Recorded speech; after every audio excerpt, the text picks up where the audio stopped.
អាយុដមឧត្តមសេនីយ៍អាចលឹមតុងហូតអញ្ជើញផ្សព្វផ្សាយកម្មវិធីទូរស័ព្ទដៃ App Nostrak ដល់ប្រជាពលរដ្ឋដើម្បីរាយការណ៍អំពីគ្រឿងញៀននិងក្មេងទំនើងក្នុងភូមិសាស្ត្រឃុំសាន់កស្រុកកំពង់ស្វាយខេត្តកំពង់ធំ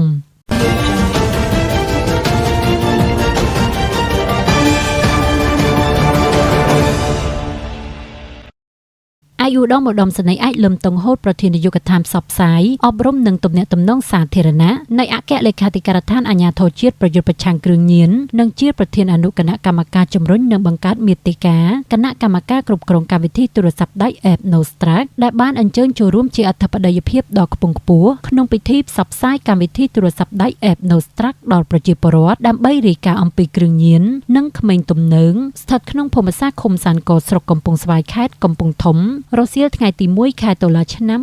2025បន្ទាប់ពីលោកដួងច័ន្ទតារាអភិបាលរងស្រុកតំណាងលោកអ៊ុតវណ្ណារាអភិបាលនៃគណៈអភិបាលស្រុកកំពង់ស្វាយបានធ្វើរបាយការណ៍ស្វាគមន៍ដោយសង្ខេបរួចមកអាយុដមឧត្តមសេនីយ៍អាចលឹមតុងហូតមានប្រសាសន៍ដោយលើកឡើងថាជាការពិតណាស់កម្មវិធីផ្សព្វផ្សាយទូរស័ព្ទដៃ App Nostrak ដល់ប្រជាពលរដ្ឋនាពេលនេះដើម្បីរាយការណ៍អំពីគ្រឿងញៀននិងក្មេងទំនើងគឺជាឧបករណ៍ដ៏សំខាន់មួយសម្រាប់ប្រជាពលរដ្ឋកម្ពុជាក៏ដូចឃុំសាន់កដើម្បីចូលរួមក្នុងការប្រយុទ្ធប្រឆាំងនឹងបញ្ហាគ្រឿងញៀននិងក្មេងទំនើងពិតជាមានសារៈប្រយោជន៍ចម្បងរបស់កម្មវិធី App Nostrak កម្មវិធីនេះត្រូវបានបង្កើតឡើងដោយអាជ្ញាធរជាតិប្រយុទ្ធប្រឆាំងគ្រឿងញៀន NACD ដើម្បីរួមចំណែកដល់យុទ្ធនាការប្រឆាំងគ្រឿងញៀននិងផ្ដល់អំណាចដល់ប្រជាពលរដ្ឋដើម្បីរាយការណ៍សម្ងាត់អំពីបទល្មើសរាយការណ៍គ្រឿងញៀនអនុញ្ញាតឲ្យប្រជាពលរដ្ឋរាយការណ៍ដោយសម្ងាត់អំពីករណីជួញដូរចែកចាយនិងប្រើប្រាស់គ្រឿងញៀននៅក្នុងសហគមន៍របស់ពួកគេព័ត៌មានដែលទទួលបានអាចជួយដល់កម្លាំងសមត្ថកិច្ចក្នុងការបង្ក្រាបបទល្មើសរាយការណ៍ក្មេងទំនើងបទល្មើសផ្សេងទៀតទោះបីជាកម្មវិធីនេះផ្ដោតសំខាន់លើគ្រឿងញៀនក៏ដោយ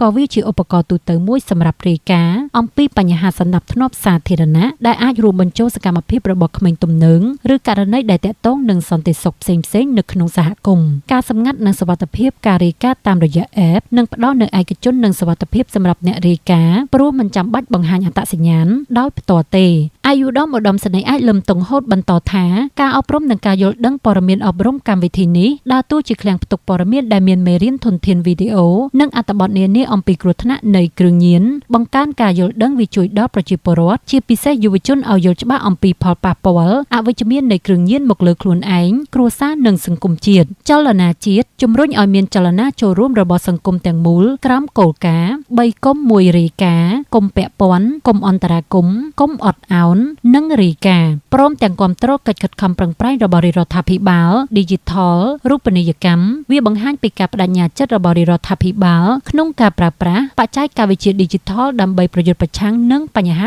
គ្រឿងញៀន